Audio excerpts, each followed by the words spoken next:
Welcome back to Sports Edge. Joining us now is Dave Borges, a reporter for the New Haven Register. More than that, he's written this book, Rebound, the story of UConn's national championship from last year. Thanks for joining us, Dave. Tell us a little about this book. Well, like you said, it's the story of, it really actually goes back 2 years to when Kevin Ollie took over for the 2012-13 season. Did a great job that year, had no postseason hopes, still won 20 games, and he inherited a program that was being banned from the postseason. He had never coached a game in his life at any level as a head coach. Hall of Fame coach for leaving and retiring, Jim Calhoun. A lot of trouble surrounding the program, still managed to win 20 games, had a good year.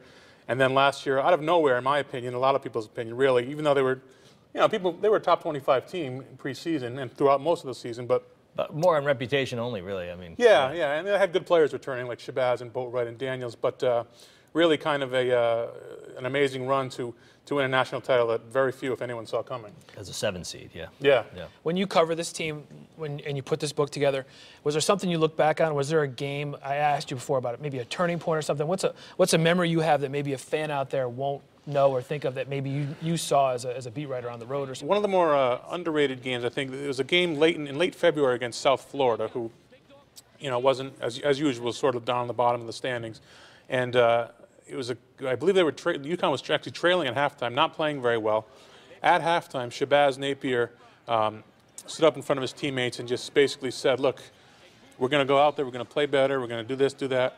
We're going to win this game, and we're going to win a national championship." Sure enough, they went out, they won that game. Shabazz played very well. Ryan Boatwright stepped up.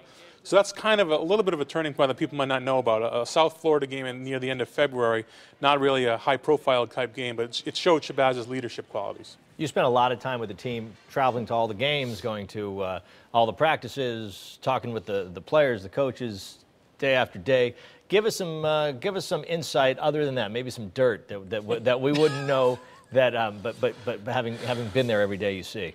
Well, I will say this. Kevin Ollie, I think, has done as good a job as any coach in America the last couple of years, and obviously the proof is in the pudding. He's won a national title in his second year of coaching, but he's a little more guarded with the media than even Jim Calhoun was, which kind of surprised me.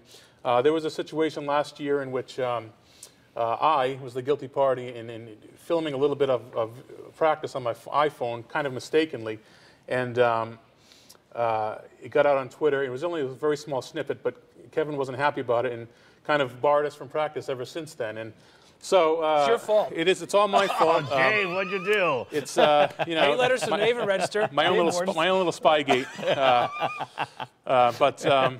So that's one thing people might not know about. If people wonder why they're not getting as much from practices these days, that's why. It's a grind covering this team, being on the road, especially with this new conference schedule. Just looking ahead, I mean, how tough is it going to be for this team going forward to keep up this tradition of winning when they're playing teams that, quite frankly, a lot of people don't really care about?